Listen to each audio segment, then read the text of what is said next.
అందరికీ నమస్కారం అండి. నేను మీ రాధిక. అందరికీ శ్రీరామనవమి శుభాకాంక్షలు. జానక్యాః కమలామలాంగలిపుటేయాః పద్మరాగాయితాః న్యస్తా రాఘవమస్తకే చ విలసత్కుంద ప్రసూనాయితాః సస్తా శ్యామలకాయ కాంతి కలితాయ ఇంద్రనీలాయితాః ముక్తాస్తా శుభదా భవంతు భవతాం శ్రీరామ వైవాహికాః. పూర్వం తెలుగువారి పెళ్లి శుభలేఖలపైన ఈ పద్యం తరచూ కనిపించేది. ఇది సీతారాముల పెళ్లి వేడుకలో ముత్యాల తలంబ్రాలను వర్ణించే పద్యం. పెళ్లి శుభలేఖ మీద ఈ శ్లోకం ఎందుకంటే సీతారాముల పెళ్లంత వైభవంగాను తమ పెళ్లి వేడుక కూడా జరగాలని ఆకాంక్ష. సీతారాముల పెళ్ళంటే తెలుగు వాళ్ళకి ఒక పండగ, ఒక సంబరం. ఈ శ్రీరామనవమి రోజు సీతారాములు కొలువున్న ప్రతి హృదయము ఒక భద్రాచలమే, ప్రతి గుండెలోనూ మంగళ వాయిద్యాలు మ్రోగవలసిందే. మరి ఈ అందమైన శ్లోకం యొక్క భావం ఏమిటంటే, ఆ సీతారాముల కళ్యాణంలో ఆ సీతారాములు ముత్యాల తలంబ్రాలు పూసుకుంటున్నప్పుడు ఆ సీతాదేవి తన ఎర్రనైనటువంటి కాంతులీని ఆ చేతుల్లోనికి తెల్లటి ముత్యాలను తీసుకోగానే ఆ అమ్మవారి చేతి కాంతులతో ఆ తెల్లటి ముత్యాలు ఎర్రని కెంపుల్లాగా ప్రకాశించాయట. ఆవిడ ఆ దోసిల్లోంచి ఎర్రగా మెరిసిపోతున్నటువంటి ముత్యాలను ఇలా జారవిడచగానే ఆ ముత్యాలు మళ్ళీ తెల్లగా మల్లెపూలలాగా మిలమిల్లాడాయట. ఎప్పుడైతే ఆ జానకీదేవి చేతుల్లోంచి అలా జాలువారినటువంటి ఆ ముత్యాల తలంబ్రాలు ఆజానుబాహుడు అరవింద దళాయుతాక్షుడు అయినటువంటి ఆ శ్రీరామచంద్రమూర్తి శిరస్సు మీద పడి అలా కిందకు జాలువారుతూ ఉంటే, ఆ శ్రీరామచంద్రుడు అంటే నీలమేఘ శరీరుడు కదా, కాబట్టి ఆయన శరీరం యొక్క నీలపు కాంతికి ఆ తెల్లటి ముత్యాలు మళ్ళీ ఇంద్రనీల మణుల్లాగా ఎంతో ప్రకాశవంతంగా కన్నులకు ఎంతో ఆనందాన్ని కలిగించే విధంగా ఉన్నాయట.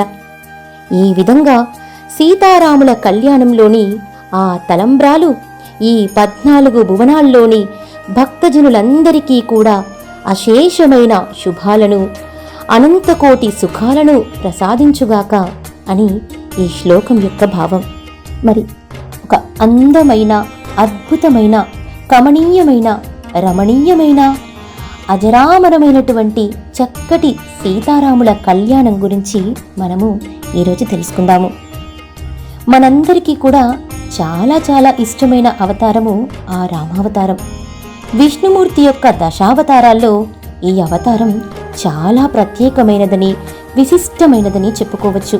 ఎందుకంటే మిగిలిన అవతారాలలో ఏదో ఒక సమయంలో దుష్ట శిక్షణ కోసం కొన్ని మహిమల్ని, శక్తుల్ని చూపించినా ఈ అవతారంలో మాత్రం ఆ శ్రీరాముడు ఎటువంటి శక్తుల్ని, మహిమల్ని చూపించకుండా ఒక సాధారణమైనటువంటి మనిషి ఏ విధంగా తనకు వచ్చిన కష్టాలను, దుఃఖాలను, సమస్యలను ఎదుర్కొంటాడో, అనుభవిస్తాడో అదేవిధంగా ఆయన కూడా ఎన్నో కష్టాలను ఎదుర్కొని, ఎన్నో సమస్యలని దాటుకొని అన్నింటినీ కూడా ధైర్యంగా, నిబ్బరంగా ఏ విధంగా అయితే ఎదుర్కోవాలో మనందరికీ తెలియజేసినటువంటి, నరులందరికీ కూడా అటువంటి మార్గాన్ని చూపించినటువంటి ఒక గొప్ప వ్యక్తిగా, గొప్ప వ్యక్తిత్వం కలిగినటువంటి మనుషుడుగా మనమందరం కూడా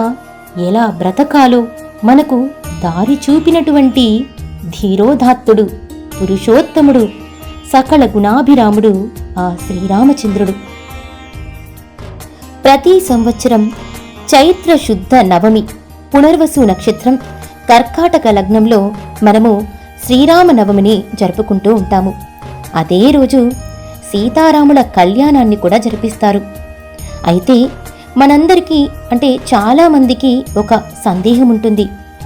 అది ఏంటంటే, ఆ శ్రీరాముడు పుట్టినరోజు, సీతారాముల కళ్యాణం ఒకే రోజున జరిగిందా అని. అయితే కొన్ని గ్రంథాలను బట్టి మనం పాల్గొన పూర్ణిమ రోజున సీతారాముల కళ్యాణం జరిగినట్టుగా చెప్పడం జరిగింది. మరి అయితే శ్రీరామనవమి రోజున ఈ కళ్యాణాన్ని ఎందుకు జరిపిస్తారు అనే దానికి ప్రత్యేకంగా తెలుగు రాష్ట్రాల్లో ఈ ఆచారాన్ని, సాంప్రదాయాన్ని ప్రారంభించిన వారు భద్రాచల రామదాసు, భక్త రామదాసు అని మనమందరం పిలుస్తూ ఉంటాము. ఆయన మొట్టమొదటిసారిగా ఆ శ్రీరామనవమి రోజున ఆ సీతారాములకు అంటే సీతారాములిద్దరికీ కూడా ఆ కళ్యాణాన్ని జరిపించడం అనేది ఆరంభించారని మనకు పురాణాల్లో తెలుస్తుంది. అయితే ఇక్కడ దేవతల కళ్యాణాలు అంటే వాళ్ళ పెళ్ళిళ్ళు కాదవి, లోక కళ్యాణం కోసం జరపబడేవే ఆ దేవతల కళ్యాణాలు. అందులో సీతారాముల కళ్యాణం అంటే ఇంకా ఎంతో పవిత్రమైనది. అయితే శ్రీరామనవమి రోజు అలాగే పాల్గొన పూర్ణిమ రోజున కూడా ఆ సీతారాముల కళ్యాణంను జరుపుతూ ఉంటారు. యాగాలు, క్రతువులు చేసేటప్పుడు కూడా కళ్యాణాలు జరిపిస్తూ ఉంటారు. మనం మన ఇంట్లో శుభకార్యాలు జరుపుకునేటప్పుడు కూడా కళ్యాణాలు జరిపిస్తూ ఉంటాము. అలాగే దేవాలయాల్లో కూడా అనేక పర్వదినాల్లో కళ్యాణాలు జరుగుతూ ఉంటాయి. అంటే ఫలానా రోజు అనే కాకుండా దేవతల కళ్యాణాలు మన మనసుకు నచ్చినప్పుడు, మనకు మంచి జరిగినప్పుడు, మనకు శుభాలు కలగాలి అని అనుకున్నప్పుడు ఎప్పుడైనా కూడా దేవతల కళ్యాణాలు జరిపించడం అంటే అది లోక కళ్యాణం కోసమన్నమాట. కాబట్టి ఈ విధంగా భద్రాచల రామదాసు గారు ప్రారంభించిన సాంప్రదాయం ప్రకారము తెలుగువారందరూ కూడా శ్రీరామనవమి రోజు సీతారాముల కళ్యాణాన్ని ఎంతో ఆనందంగా, రమణీయంగా, అంగరంగ వైభవోపేతంగా నిర్వహించుకుంటూ ఉంటాము. తెలుగువారికి శ్రీరాముడు అంటే చాలా చాలా ఇష్టం. ఎందుకంటే ఆయన స్వయంగా నడయాడినటువంటి ప్రదేశం ఈ నేల. కాబట్టి ఈ రోజున మనమందరము కూడా ఆ సీతారాముల కళ్యాణాన్ని చూసి తరించి మనమందరము కూడాను సనాతన ధర్మాచరణకై పాటుపడదాము. ధన్యవాదములు. ఈ వీడియో కనుక మీకు నచ్చినట్లయితే లైక్ చేయండి, షేర్ చేయండి.